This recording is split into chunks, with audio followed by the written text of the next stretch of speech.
بسم اللہ الرحمن الرحیم۔ السلام علیکم ورحمۃ اللہ وبرکاتہ۔ حمد و ثنا درود ختم الانبیاء کے بعد گزارش ہے کہ آج سے ہم بحمد اللہ تعالی و بعونہ ایک سلسلہ شروع کر رہے ہیں جس کا عنوان ہے سنی نما رافضی ظہور احمد فیضی لاہوری کی کتابوں کا سلسلہ وار دندان شکن رد۔ ظہور فیضی کا مختصر تعارف یہ ہے کہ یہ ایک سریکی زبان کا شخص ہے۔ لاہور میں کراچی سے یہ بلا نازل ہوئی ہے۔ سرائکی علاقے سے مولانا خورشید ملت کے مدرسے سے یہ کراچی چلا گیا تھا، غلام رسول سعیدی کے ساتھ رہا ہے، اس کے بعد لاہور میں وارد ہوا ہے۔ یہ خود کو فیضی اس وجہ سے کہلاتا ہے، غالباً یہ مولانا خورشید احمد رحمہ اللہ کا مرید ہے یا ان کے آستانہ شریف کے کسی صاحبزادے کا۔ اور مولانا خورشید احمد صاحب کا آستانہ شریف جہاں وہ بیعت تھے وہ ہے سندیلہ شریف، جام پور کے قریب۔ حضور سیدنا خواجہ فیض احمد شاہ جمالی رضی اللہ تعالی عنہ اس آستانہ اور اس خانقاہ کے بانی تھے۔ آپ بہت بڑے ولی اللہ تھے، ان کی نسبت والے اپنے آپ کو فیضی کہلاتے ہیں، خواجہ فیض احمد شاہ جمالی رضی اللہ۔ آپ انتہائی مضبوط قسم کے سنی تھے۔ حضرت معاویہ سمیت تمام صحابہ کرام کو ہمیشہ عزت اور احترام کے ساتھ سلام کہنا اور ذکر کرنا یہ ان کا معمول تھا، اور یہی حال ہم نے مولانا خورشید احمد فیضی رحمہ اللہ کے اندر دیکھا۔ لیکن یہ شخص ظہور فیضی جو ہے اپنے آپ کو فیضی کہلانے کے بعد انتہائی گستاخ آدمی ہے، صحابہ کا بھی، اہل بیت کا بھی، اور ائمہ کرام کا بھی، مشائخ اعظام کا بھی، علماء اسلام کا بھی۔ یہ ہم انشاءاللہ العزیز اس کی جو قسط اول آج پیش کر رہے ہیں اس کے اندر اس کی گستاخیاں ہی بیان ہوں گی۔ اس شخص کے اندر جو میں نے کتابیں پڑھنے سے، اس کی کتابوں کو پڑھنے دیکھنے کے بعد اس خبیث شخص کی جو میں نے صفات دیکھی ہیں، ایک تو نیچریت ہے اس میں، دوسرا اس کے اندر کذب ہے، جھوٹ ہے، جھوٹ بولتا ہے۔ یہ انشاءاللہ العزیز وقتاً فوقتاً ہم اس کے جھوٹے ہونے کو ثابت کرتے رہیں۔ بہتان تراشی کرتا ہے، تلبیس کرتا ہے، بات کو گول مول کر کے اگلے کو دھوکہ دینے کی کوشش، خیانت کرتا ہے، قرمتہ کرتا ہے۔ قرمتہ کا مطلب ہے لفظی یا معنوی طور پر تعریفیں کرتا ہے، یا باطنی طور پر اندر خفیہ طور پر تقیہ کے طریقے کے ساتھ یہ بہت بڑی گمراہی اور شیطانی پھیلانا چاہتا ہے، اس کو قرمتہ کہا جاتا ہے۔ تزمت رکھتا ہے، اپنے آپ کو ہمیشہ باوقار اور سنجیدہ ظاہر کرتا ہے جبکہ ہے نہیں۔ مخادعت اور دھوکے بازی سے کام لیتا ہے۔ سب و شتم گالیاں گلوچ کرنے میں اسلاف کے اندر کلی، اسلاف کو گالیاں گلوچ کرنے میں دلیر ہے، گستاخ اور بے باک ہے، تقیہ کرتا ہے رافضیوں کی طرح۔ یہ اس خبیث کی نمایاں صفات ہیں۔ جس طرح ان صفات پر میں واقف ہوا ہوں انشاءاللہ العزیز اس کی کتابوں کو پڑھنے والا، سمجھ رکھنے والا انہی صفات پر وہ بھی مطلع ہو جائے۔ آج کی اس نشست میں بندہ ناچیز قسط اول پیش کر رہا ہے۔ سب سے پہلے اس کو چیلنج کر، اس کو میں چیلنج کرتا ہوں کہ میں تیرے رد کے لیے ثانیاً ایک سلسلہ لے کر اتر رہا ہوں۔ اگر تیرے اندر جرأت ہے تو اب ناچیز کے رد کی کوشش کرنا اور زبان کھولنا، پھر میں دیکھوں گا۔ ثانیاً اس وجہ سے کہا کہ پہلے سیج پال کے اندر میں نے اس کے خلاف ایک موضوع لگایا، اللہم اجعلہ ہادیا مہدیہ والی روایت کے ثابت کرنے میں اس کا میں نے رد پیش کیا۔ اس نے اگلے دن، اس کا دکان ہے مکتبۃ باب العلم اردو بازار میں کتابوں، اس کا بیٹا وکالت کرتا ہے، اسی وجہ سے میں نے اس کو نیچری کہا ہے۔ بیٹا وکالت کرتا ہے، اکبر کی بات مشہور ہے، پیدا ہوئے وکیل تو ابلیس نے کہا۔ بیٹا وکالت کرتا ہے اور بھوکتا صحابہ پر ہے، اعتراضات صحابہ پر ہے، یہ نیچری کی نشانی ہے۔ میں نے رد لگایا سیج پاڑ میں، اس کے بیٹے نے ریاض کتب خانے والے کو کہا، ریاض الجنہ والے، کہ تیرے سنگینے ساڈا راتی رگڑا کر دیتا ہے۔ وہ رگڑا نکال دیا تو تم جواب کیوں نہیں دیتے؟ اس کا مطلب ہے ہمارا رگڑا ایسا ہے کہ ہمارے رگڑے کے بعد تمہارے اندر بولنے کی ضرورت نہیں رہتی۔ اور انشاءاللہ العزیز اب تو رگڑے کا میں سلسلہ چلا رہا ہوں، مستقل قسطوار اس کا رد کروں گا۔ اگر تیرے اندر کوئی طاقت ہے تو میدان میں اتر کر جواب دینا، اگر حلالی بنتا ہے تو۔ یہ میرے بھائیو، میں آج پہلی قسط پیش کر رہا ہوں۔ اس پہلی قسط کا عنوان ہے ظہور فیضی کی طرف سے صحابہ و اہل بیت و ائمہ کرام و مشائخ اعظام کی گستاخیاں۔ اس پہلی قسط کے دو حصے ہیں. آج کے حصے میں صرف صحابہ کرام کی گستاخیاں پیش کی جائیں گی. میں یہ گستاخیاں سنانے پر ان لوگوں سے مطالبہ کرتا ہوں جو صحابہ کی غیرت رکھتے ہیں کہ اس دجال اور خبیث کے خلاف کوئی پرچہ نہیں کروا دیتے. اس کا منہ ایسے نہیں بند ہوتا. یہ دیکھو تو صحیح کیا کیا الفاظ بولتا ہے, کون کون سے صحابہ اور اہل بیت کے متعلق بھونکتا ہے یہ, اور خود کو کہتا ہے میں علی پاک کا حبدار ہوں. اب اس قسط کی پہلا حصہ ہے, اس قسط کا جو پہلا حصہ ہے اس کے اندر میں صحابہ کرام کی گستاخیاں جو اس خبیث کے منہ سے قلم سے نکلی ہیں وہ چند سنانا چاہتا ہوں. یہ دیکھیں, سب سے پہلے صدیق اکبر رضی اللہ تعالی عنہ کی ذات کے متعلق کیا کہتا ہے. اس کی کتاب ہے یہ صلح الامام الحسن, اس کے صفحہ نمبر 52 پہ کہتا ہے غیر مناسب فیصلے کے مرتکب حضرت صدیق غیر مناسب فیصلے کے مرتکب ہوئے. صفحہ نمبر 52. یہ دیکھیں میرے بھائیوں, یوں محسوس ہوتا ہے, یہ عنوان ہے پورا, باوجہ فہم کی عدم رسائی غیر مناسب فیصلہ. باوجہ فہم کی عدم رسائی غیر مناسب فیصلہ. یعنی کیا مطلب کہ صدیق اکبر کو جو ہے وہ اس مسئلے کے اندر پوری سمجھ نہ ہو سکی, اس وجہ سے سمجھ نہ سکے تو غیر مناسب فیصلہ کر بیٹھے. لکھتا ہے یوں محسوس ہوتا ہے کہ جب سیدنا ابو بکر صدیق رضی اللہ تعالیٰ نے یزید بن ابی سفیان کو مصر کا گورنر مقرر کرنے کا فیصلہ کیا تو ان کی فہم اس خطرہ کو نہ بھانپ سکی جس کو بصیرت مرتضوی نے شروع سے ہی بھانپ لیا تھا. اسی طرح سیدنا عمر کی فہم بھی شروع میں اس خطرہ کو نہیں بھانپ سکی تھی. دونوں شیخین کے متعلق یہ کہہ رہا ہے. اب یہاں پر یہ کہتا ہے کہ حضرت یزید بن ابی سفیان کو جو حضرت معاویہ کے بھائی ہیں دمشق کا عامل اور امیر صدیق اکبر نے مقرر کر کے تو بہت غیر مناسب فیصلہ کیا, سمجھ نہ سکے. پھر اب عمر نے بھی ایسا کیا, ان کو بھی سمجھ نہ آ سکے, برقرار رکھا. اب اس خبیث دجال سے میں پوچھتا ہوں کہ رسول اکرم صلی اللہ علیہ وسلم اللہ اکبر جب یہ آگے لکھ رہا ہے جیسا کہ آپ ابھی پڑھ چکے ہیں کہ انہوں نے پہلے معاویہ کو گورنر مقرر کیا, تو اب یہ شیخین کریمین کی یہ غلطی اور غیر مناسب فیصلہ اور وہ بھی فہم کی عدم رسائی کی وجہ سے یہ قرار دے رہا ہے. تو بھائی آپ مسلمانوں کو صرف بتانے کے لیے یہ اتنا بات گزارش کروں گا کہ یہ کہہ رہا ہے کہ حضرت ابو بکر اور حضرت عمر کی سمجھ نہ پہنچ سکی تو انہوں نے یزید بن ابی سفیان اور معاویہ کو امیر بنایا دمشق کا.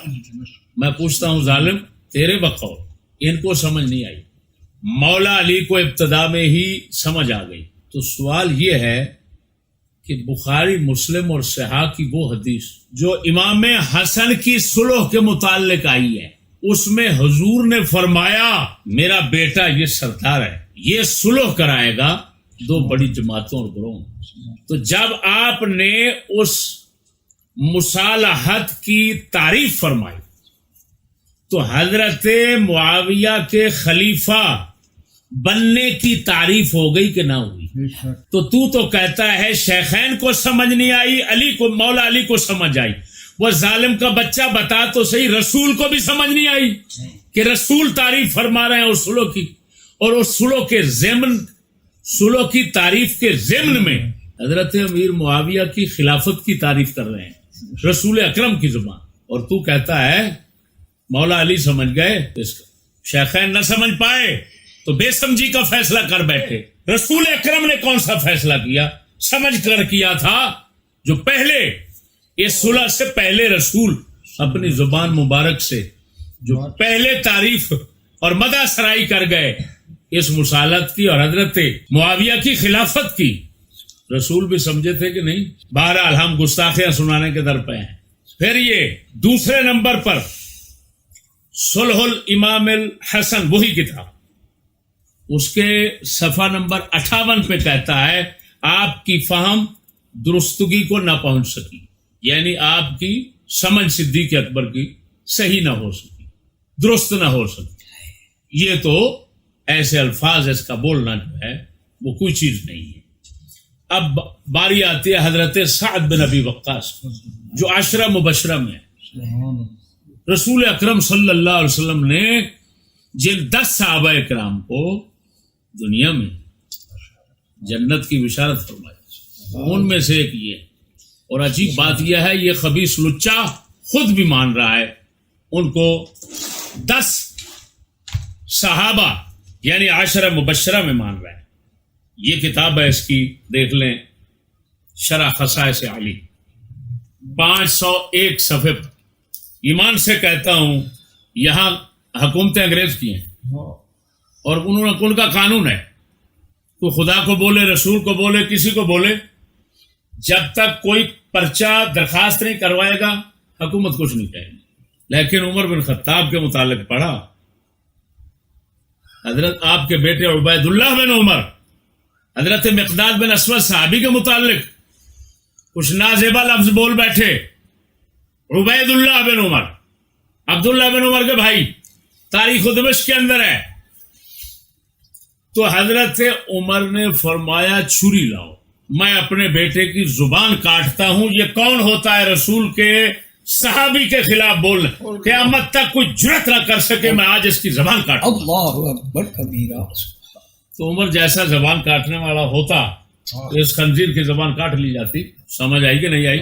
لیکن کیا کریں، یہ دیکھو اوپر لکھ رہا ہے مثلا اسی حدیث کے مرکزی راوی سیدنا سعد بن ابی وقاص رضی اللہ تعالی عنہ شخصیت دینی میں غور کیجئے۔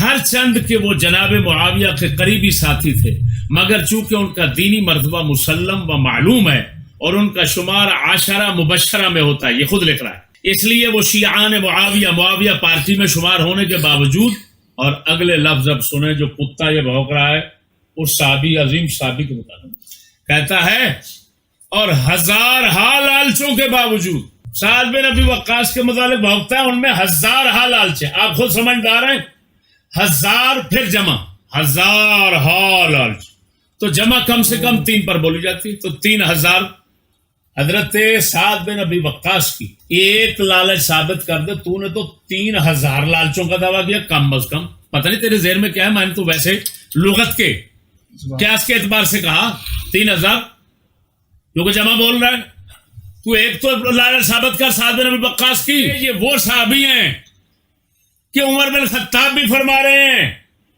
کہ خلافت کے اندر ان کو شامل کرو، تو میں انکار نہیں کروں گا، کیونکہ میں نے کوفے سے ان کو کسی خیانت کی وجہ سے نہیں ہٹایا۔ کوفے سے جو ہٹایا تو میں کسی خیانت کی وجہ سے میں نے نہیں ہٹایا، لہذا خلافت میں شامل کرو تو کوئی بات نہیں۔ وہ خلافت کا حقدار سمجھتے ہیں، تو کہتا ہے ہزارہا لالچیں رکھتے ہیں۔ یہ کس درجے کی توہین ہے صحابی کی؟ اور پاکستان کے تو قانون میں ہے صحابہ کی توہین پر سزا، ہاں جی سزا، اور یہ اتنے بڑے عظیم القدر صحابی کی یہ بدترین توہین کر رہا ہے کہ ہزارہا لالچوں والے ختم۔ اور خدا جب مت مارتا ہے لکھتا ہے اگلے صفحے پر 502 پر، کہتا ہے ظاہر ہے کہ جن خوش نصیبوں کو دنیا ہی میں جنتی قرار دیا گیا ان سے کیا حساب ہوگا، یا ان سے کسی قسم کی افراط و تفریط کا کیسے تصور کیا جا سکتا ہے؟ مگر دوسرے حضرات سے افراط و تفریط بھی ہوئی اور وہ کسی قسم کے حساب سے بھی مستثنیٰ قرار نہیں دیے گئے۔ یہ کہہ رہا ہے جو 10 صحابہ ہیں ان سے کوئی حساب و کتاب بھی نہیں ہوگا، اور افراط و تفریط کوئی ان سے کمی بیشی بھی نہیں ہو سکتی، ہاں کوئی زیادتی ان سے نہیں ہو۔ کتے ایک طرف تو خود لکھ رہا ہے کہ جو 10 صحابہ ہیں ان سے جن کو رسول نے جنتی کہہ دیا ان سے کوئی کمی بیشی زیادتی نہیں ہو سکتی، اور پھر پہلے لکھ رہا ہے ہزارہا لالچوں والے۔ یہ خدا نے حضرت سعد بن ابی وقاص کی کرامت دکھائی، تیرے اوپر لعنت پڑی، اور لعنت کی وجہ سے پہلے جو کچھ لکھا اس کے خلاف خود ہی لکھ دیا۔ پہلے لکھ رہا ہے ہزارہا لالچوں والے، اس کا مطلب ہے ان سے تفریطات ہوگی، ہاں یہ کمیاں ہوئی، نقصان ہوئے، شریعت کے نقصان ہوئے۔ اور پھر کہہ رہا ہے جو 10 صحابہ ہیں ان سے کبھی افراط و تفریط نہیں ہو سکتا، ان سے حساب نہیں ہوگا۔ حضرت امیر معاویہ کی گستاخیاں کرتا ہے وہ تو گنی نہیں جاتی۔ یہ دیکھیں الاحادیث الموضوع اس کی کتاب ہے، الاحادیث الموضوع، یہ پڑھی، اس کے صفحہ نمبر 24 کہتا ہے قابل تعظیم نہیں، حضرت معاویہ قابل تعظیم نہیں۔ پھر کہتا ہے ان کے حق میں یہ دعا نبوی اللہم املا ہو علما قبول نہیں ہوئی، اور رسول کی دعا قبول نہیں ہوئی. یہ تو رسول کی دعا ہی نا، رسول کی دعا قبول نہ ہو میرے بھائیو. اس کے بعد اور یہ سب اعلی حدیث الموضوع کے حوالے ہیں. یہ جو دوسرا حوالہ سنا ہے 99 صفحے کا ہے. آپ میں دعائے نبوی اللہم اجعلہ ہادیا مہدیا کی تاثیر نہیں پائی گئی. حضور نے جو دعا مانگی اللہ اس کو ہادی مہدی بنا دے، اس کا اثر نہیں دیکھا پایا گیا آپ کے اندر ہے. اور تیرے خنزیر کے اندر ہے، تیرے باپ کا تو کہتا ہوگا کہ میں جتنا عالم بنا ہوں، جو کچھ بنا ہوں، بڑا محقق بنا ہوں، مجدد بنا ہوا ہوں، یہ والدین کی دعا ہے. لاکھ لعنت ہے. تیرے والدین کی دعا کا اثر تجھ میں نظر آتا ہے، رسول کی دعا کا اثر صحابی میں نظر نہیں. یہ صفحہ نمبر 176-77 پر ہے. پھر کہتا ہے مسلم خواتین کو لونڈیاں بنانے والے، مسلمان عورتوں کو لونڈیاں بناتے تھے. دجال کی خدمت تو ہم بعد میں انشاءاللہ علیہ کریں گے. یہ 239 کا حوالہ ہے. اور پھر کہتا ہے حرمین شریفین میں افعال قبیحہ کا ارتکاب کرنے والے، حرمین میں برے کام کرتے تھے وہ حضرت معاویہ مکہ مدینہ میں. یہ 339 ہے. پھر کہتا ہے نصیحت نبوی پر عمل نہ کرنے والے، یہ وہی اعلی حدیث الموضوع 340. صحابہ کو دھمکیاں دینے والے 340. سابقین صحابہ کو پاگل کہنے والے 340. حدیث نبوی کو فساد کہنے والے 340. رشوت لینے دینے والے بتاؤ. شراب پینے والے 340. بتاؤ. باطل طریقے سے مال کھانے والے 340. آدمیوں کو خسی کرانے والے، آدمیوں کو خسی، قرآن مجید کی مخالفت کرنے والے، کبائر حرام منافی عادل معاملات کا ارتکاب کرنے والے، گمراہ. یہ شرح خصائص 877 کا حوالہ ہے. پچھلے سارے حوالے وہی اعلیٰ حدیث الموضوع ہے. ہٹ دھرم ہے نعوذ باللہ، فتنہ باز چال باز ہے. یہ سولو الامام الحسن کے 2 حوالے ہیں. حلال و حرام جائز ناجائز میں تمیز نہ کرنے، مجتہد نہیں محب اقتدار تھے نعوذ باللہ. جی سولو الامام الحسن 23. نااہل اور منحوس تھے. یہ 61 صفحے پر سولو الامام الحسن. ہوس پرست تھے نعوذ باللہ 64. اقتدار کے دل دادا تھے سولو الامام الحسن 135. اقتدار کے چسکولے تھے سولو الامام الحسن 135. آپ آیت کریمہ وکلم وعد اللہ الحسنہ میں شامل نہیں ہے، اس کے باپ نے نکالا ہے. ہاں جی 100 صفحہ کہتا ہے وہ اللہ نے فرمایا نا کہ جن صحابہ نے فتح مکہ سے پہلے اور فتح مکہ کے بعد اللہ کے راستے میں خرچ کیا، جہاد کیا، اللہ فرماتا ہے سب سے جنت کا وعدہ ہے. یہ کہتا ہے حضرت معاویہ نے چاہے جہاد کیا، سب کچھ کیا، لیکن وہ شامل نہیں. خدا کہتا ہے شامل ہے، یہ کہتا ہے شامل نہیں. صحابیت کے ٹائٹل سے ناجائز فائدہ حاصل کرنے والے، یہ سولو الامام الحسن صفحہ 317. طالب الدنیا اور باغی تھے صفحہ 344. بتائیں بھائی، یہ صرف حضرت معاویہ کی گستاخیاں. اب حضرت عمرو بن عاص صحابی رسول، ان کی باری آتی ہے. کہتا ہے رسوا ہوئے 75 صفحہ. حفوات کے مرتکب نعوذ باللہ، جس طرح کہتے ہیں بکواسات. اہل قصہ کا مقام اس کی کتاب ہے، اس کے 54 صفحے. اب اس میں اہل بیت کی باری آ گئی. حضرت عبداللہ ابن عمر، حضرت ابن ابی بکر یعنی محمد بن ابی بکر، یا حضرت عبد الرحمن بن ابی بکر. ابن زبیر یعنی عبداللہ بن زبیر، حضور کی پھوپھی کے بیٹے. اور ابن علی امام محمد بن حنفیہ مولا علی کے بیٹے. ان کو کیا بھوکتا ہے یہ لکیر کے فقیر تھے، بڑی غلطی کے مرتکب ہوئے یہ سارے کے سارے. پھر یہ صلح الامام الحسن صفحہ 230 دونوں حوالوں. پھر حضرت مغیرہ بن شعبہ، یہ وہ صحابی ہیں جب بیعت رضوان ہوئی تو سہیل نامی جب مشرک تھے، حضور کی داڑھی کو ابو جہل کی طرف سے آئے تھے، تو حضور کی داڑھی مبارک کو اس نے پکڑا. یہی تھے جنہوں نے تلوار اٹھا کر کہا ہاتھ پیچھے کر ورنہ گردن اڑا دوں گا. سبحان اللہ. بیعت رضوان میں، بیعت رضوان، یہ وہ رضوان کا معنی راضی ہوں، یہ وہ بیعت ہے جن حضرات نے اس بیعت میں شرکت کی صحابہ نے، اللہ نے اعلان کر دیا میں ان سے راضی ہو گیا. اللہ اس کو کہتے اسی وجہ سے بیعت رضوان، رضی اللہ عنہم ورضوا عنہ، اللہ ان سے راضی وہ اللہ سے راضی. اب ایک اور صحابی کا، حضرت برائدہ بہت بڑے صحابی ہیں، ان کے متعلق بات بکواس کرتا ہے، کہتا ہے حسد کرنے والا تھا. ایک بسر بن ابی ارطاس صحابی ہیں، ان کے متعلق کہتا ہے انتہائی سنگ دل، سفاک، ظالم، برا آدمی، راہ راست سے بھٹکا ہوا، دین دنیا سب کچھ گنوانے والا، دین دنیا سب کچھ گنوانے والا. یہ صحابی نہیں تھا، انتہائی برا انسان تھا. اس کی پہلے آخری حوالہ شرح کتاب الاربعین صفحہ نمبر 203 پر، اور اوپر کے حوالے ان کے متعلق الحدیث الموضوع کے ہیں 67 68 70 70. پھر آ جاتا ہے حضرت وحشی رضی اللہ تعالیٰ عنہ کی توہین کرنے. یہ وہ وحشی ہیں، یہ حبشی تھے، وحشی بن حرب صحابی رسول. انہوں نے حالت شرک میں، کفر میں حضرت امیر حمزہ کو قتل کی. اللہ اکبر کبیرہ. لیکن ان کو یہ عظمت بھی ملی کہ اسلام لانے کے بعد رسول پاک نے فرمایا اب تلوار اٹھا اور اسلام کے حق میں جہاد کر کافروں کے ساتھ. تو انہوں نے رسول کے فرمان پر ایسا عمل کیا کہ جنگ یرموک میں جو مسلمہ کذاب کے خلاف ہوئی، مدعی نبوت کذاب، جھوٹے دعوے دار نبوت کے خلاف، اس کو قتل کرنے والے یہی تھے. سبحان اللہ. اور قتل کر کے انہوں نے کہا، لوگ کہتے ہیں کہ میں نے خیر الناس کو قتل کیا، بہت افضل بندے یعنی حضرت حمزہ کو. فرمایا دیکھو میں نے اس بدبخت جو بدترین شخص ہے اس کو بھی تو قتل کیا ہے نا، تو یہ سمجھو اس کا بدلہ ہے. سبحان اللہ. اب جو اتنا عظمت پانے والے ہیں، حضرت وحشی کہتا ہے نشے میں دھوت رہنے والا. یہ بکواس کرتا ہے الحدیث الموضوع صفحہ نمبر 98 پر. نشے میں دھوت رہنے والا، شراب کا عادی. مناقب زہرا اس کی یہاں پڑھیے، زہرا یہ کتاب.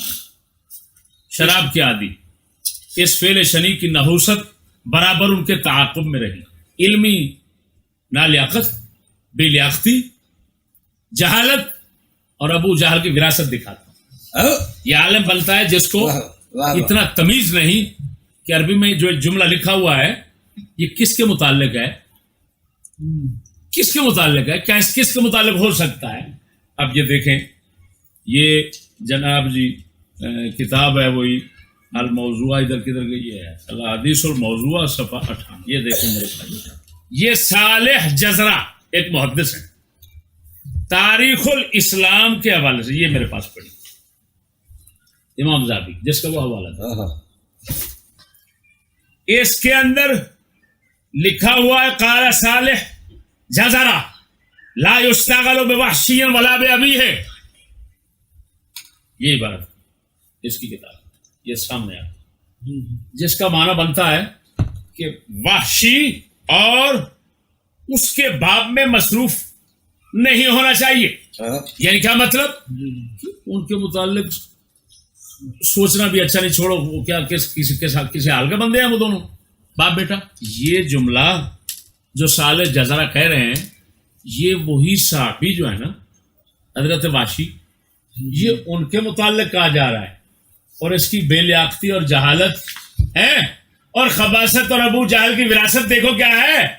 وہ نیچے بھی لکھا ہوا حاشیے میں وحشی الحفیظ ضعیف یعتبر بہی و ابوہ مجہول. یہ محشی بشار عواد لکھ رہا ہے، اسی تاریخ الاسلام ذہبی کا محقق، کہ یہ ایک وحشی ہے پوتا، ایک وحشی ہے دادا. بات سمجھنا، جو صحابی رسول ہیں جن کی بات میں کر رہا ہوں پہلے وہ صحابی ہیں، ان کا نام بھی تھا وحشی بن حرب. وحشی بن حرب. اب پھر ان کا بیٹا ہے، ان وحشی کا بیٹا ہے صحابی کا، اس کا نام بھی حرب ہے، یعنی دادے والا نام. پھر انہی حضرت وحشی صحابی کا پوتا ہے آگے، ان کا نام وحشی ہے، یعنی اپنے دادے والا. تو یہ نہ نہ پوتا صحابی ہے نہ پوتے کا باپ صحابی ہے. حرب صحابی اوپر وحشی بن حرب ہیں وہ صحابی ہیں. یہاں کتاب میں جن کے متعلق لکھا ہے وہ پوتے اور ان کے باپ کے متعلق لکھا ہے. تیری مت سلب ہو گئی, تیرا فہم سلب ہو گیا. بہرحال تو لا یشتغل بوحشی ولا بابی ہے. یہ صالح جزرہ کا جملہ جو ہے وہ وحشی پوتے اور ان کا باپ جس کا حال مجہول ہے, یہ مجہول الحال لکھا ہوا ہے. اور بات وحشی حفیظ جو اعتبار بھی ضعیف ہے, صرف قابل اعتبار ہے. یہ آتا ہے بعد میں, اس کے متعلق بتایا جا رہا ہے کہ اس کی روایتیں جو ہیں وہ قابل قبول نہیں ہیں, قابل قبول نہیں ہے. بات کن کی ہے؟ تو کہتا ہے یہ نوسط پڑی, تو نے شرابی ہونے کا بیعت نے صحابی پر, تو یہ بات کرتے ہوئے خدا نے تیری مت ماری تو تو ایسے بولنے لگ گیا اور ایسے سمجھنے لگ گیا, تمیز ہی نہیں رہ سکی بات کن کی ہو رہی اور لگا کدھر رہا ہے. اور تیری میں خدمت یہاں یہ بھی کرتا چلوں, اگر تو چند کتابوں کے حوالے دے کہ جی ان کے متعلق یہ لکھا ہے اور یہ لکھا ہے کہ حضرت واشی شراب پیتے وہ فلان تھے, یہ جس کتاب سے تو دکھائے گا نا وہ میں سامنے کھول رہا ہوں, اور تو نے اسی کے حوالے سے یہ باتیں لکھی ہیں. یہ تاریخ دمشق ہے جی, حضرت واشی بن حرب کے ہی حالات کے اندر جو دو حوالے تو دے رہا ہے دونوں کی سندیں ضعیف ہیں. ایک کی سند کے اندر محمد بن مصعب قرقسانی ہے, یہ صدوق کثیر الغلط, یہ تقریب التہذیب میں ہے, بہت غلطی کرتا ہے راوی. بل ضعیف یعتبر بہ, یہ نیچے تحریر والے لکھ رہے ہیں کہ یہ ہے ہی ضعیف. یہ سند گئی تیری, اوپر اگلی سند آ گئی یونس بن بکیر. یونس بن بکیر خود متکلم فی صدوق کثیر الغلط آدمی. پھر آ گیا یونس بن عامر, یہ ابو ہے, یہ صدوق یاہم و خلیل, یہ تقریب میں ہے. صدوق حسن حدیث یہ ہے تحریر میں. اور نیچے کہا ابو حاتم رازی نے لا یحتج بہ, یہ قابل حجت ہی نہیں ہے. تیسری روایت بھی بکواسی میں سنا دیتا ہوں, وہ ابو داؤد طیالسی کے پاس ہے, وہ شاذ روایت ہے. جو جس قصے سے حضرت واشی کا شرابی ہونا ثابت کیا جاتا ہے وہ قصہ شکر امام بخاری نے نقل کیا ہے. اب کیونکہ بخاری کے ساتھ کی تو حدیث نہیں, کتاب کوئی ہو سکتی نا. بخاری میں کتاب المغازی کے اندر 4072 صفحے پر باب قتل حمزہ بن عبد المطلب, حضرت حمزہ بن عبد المطلب کے قتل کا جو قصہ ہے یہ سارا لکھا ہوا ہے. اور شکر ہے خدا کا, اس میں شراب پینے اور ایسی ویسی کوئی بات حضرت واشی کے متعلق نہیں. کسی صحابی پر تو صحابی رہا, کسی عام مسلمان پر شراب نوشی کا الزام دیا جائے تو شریعت 2 گواہ مانگتی ہے, وہ بھی متقی اور پرہیزگار ہونے چاہیے. سبحان اللہ. عام پر الزام شراب نوشی کا ہو تو 2 شخص چاہیے متقی. ایسی جہالت میں مبتلا کیا ساری دنیا میں. انشاءاللہ جو چشتی کا یہ بیان سنے گا تو وہ کہے گا جاہل ہے کہ لا یشتغل بواشی ولا بابی ہے کا مطلب ہی نہیں سمجھ پایا, محقق بنتا ہے. اور تو چل پڑا صحابہ پر بکواس کرنے کے لیے. میرے دوستو اللہ اکبر, حضرت عبد الرحمن بن عدیس صحابی ہیں, ان کے متعلق یہ جنتی نہیں ہے, تو جنتی ہے. تیرا بیٹا جو ادھر کفر کے سارے یہودیت کے نظام میں جھوٹ بول کر سارا دن رزق کھاتا ہے اور تجھے بھی پیسے دیتا ہے, وہ جنتی ہے اور صحابی جنتی نہیں. اور صحابی ہیں حضرت ابو الغادیہ جوہنی, ان کے متعلق کہتا ہے یہ جنتی نہیں ہے. صلح الامام الحسن دونوں حوالے 321 صفحہ. پھر جمی صحابہ تمام صحابہ کے متعلق تمام مہاجرین و انصار جنتی نہیں ہے. تمام صحابہ کے لیے محب اہل بیت ہونا لازمی نہیں, وہ نہیں کریں گے تو کریں گے. کسی ایک صحابی پر تان کرنا سب صحابہ پر تان کرنا نہیں ہے. لو بتاؤ, ایک صحابی پر جو زبان کھولے گا سب پر کھولے. سنو کرامت سنو. ابو توبہ حلبی تابعی اور دیگر ائمہ کرام امام احمد وغیرہ سب یہ لکھتے ہیں کہ حضرت معاویہ صحابہ کرام کے اندر پردہ ہے. سبحان اللہ. وٹ ہیں, بننا ہے, سرحد ہے. جو آدمی اس کو کراس کرنے کی کوشش کرے گا دوسرے صحابہ اور اہل بیت تک پہنچ جائے گا. دیکھ تو نے حضرت معاویہ سے شروع کیا تو ان بزرگوں کی کرامت دیکھ سب صحابہ تک. تو کہتا ہے ایک صحابی پر تان باقی پر نہیں بنتا. کیوں نہیں بنتا؟ تیرے منہ سے بن گیا. ائمہ کرام بڑے بڑے اماموں کے حوالے سے بنتا ہے. کوئی صحابی جواب دہی سے مبرہ نہیں ہے. لو اس کے ملنگ پیر جو ہیں جن کی یہ نعتیں گاتا ہے وہ رافضی سارے بغیر حساب کے جنت میں جائیں گے اور صحابہ کرام جو ہے وہ کوئی صحابہ وہ بغیر حساب کے نہیں جا سکتے. یار کیسا عجیب ظلم ہے. آگے پھر کہتا ہے بعض صحابہ حب دنیا میں مبتلا تھے, بعض تو دین دنیا سے ہی ہاتھ دھو بیٹھے. اور تو نے جو بیٹے کو ڈالا سکول میں یہودی کے سکول میں ڈالا اور وکیل بنایا وہ بھی انگریزی قانون طاغوتی کا, یہ تیری حب دین ہے. بزرگوں نے فرمایا کفا بالمرء شرا اللہ یکون صالحا وهو يقع في الصالحین. فرمایا کسی بندے کے لیے بدترین ہونے کے لیے یہی کافی ہے کہ خود نیک نہ ہو اور نیکوں کو بھوکتا رہے. اور تو کہہ رہا ہے وہ صحابہ کرام دین دنیا سے ہاتھ دھو بیٹھے. پھر کہتا ہے فتح مکہ کے بعد والے صحابہ وکلم وعد اللہ الحسنی میں شامل ہی نہیں ہے. تو قرآن فرماتا ہے, قرآن نے صاف فرما دیا جنہوں نے فتح مکہ سے پہلے یا فتح مکہ کے بعد, اللہ خلا فتح مکہ کے بعد والے جنہوں نے خرچ کیا خدا کے راستے میں جہاد کیا سارے جنتی. اور یہ کہتا ہے جو بعد والے, یہ تو کافر ہو گیا. خدا فرما رہا ہے جو بعد والے ہیں یا پہلے والے ہیں سب جنتی ہیں, اور یہ کہتا ہے بعد والے جنتی ہی نہیں ہے. تو قرآن کا منکر اور قرآن کا منکر کافر ہوتا ہے. لو نبوت دیکھو کیسے پڑھ رہی ہے. صحابہ پر منہ کھولنا شروع کیا, پہنچ گیا قرآن پر رسول پر. فتح مکہ کے بعد والے صحابہ کی شان میں کوئی حدیث نہیں ہے. اور میں یہاں بتاتا چلوں مولا علی کی بہن بی بی ام ہانی یہ فتح مکہ کے بعد مسلمان ہوئی ہے. علی کی بہن بھی جنتی نہیں ہے. اور یہ وہی بی بی پاک ہیں جن کے گھر میں حضور زیادہ آرام فرماتے تھے, زیادہ آرام فرماتے تھے. یہ حضرت بی بی ام ہانی مشہور بی بی ہے. معراج پر تشریف لے گئے تو انہی کے گھر سے وہ کہتا ہے یہ جنتی نہیں ہے. مولا علی کی بہن بھی جنتی نہیں ہے. یہ علی کا حبدار بنا پھرتا ہے. صحابہ کرام میں بھی بعض حضرات ایسے تھے جن کا باپ حلال ہی نہیں تھا, غیر درست اندازے والے, حقیقت التفضیل, مناقب زہرا وغیرہ خلافتی امور میں الجھنے والے. میرے دوستو یہ صحابہ کرام کی وہ گستاخیاں ہیں جو چند ہم نے آپ کو سنائی ہیں.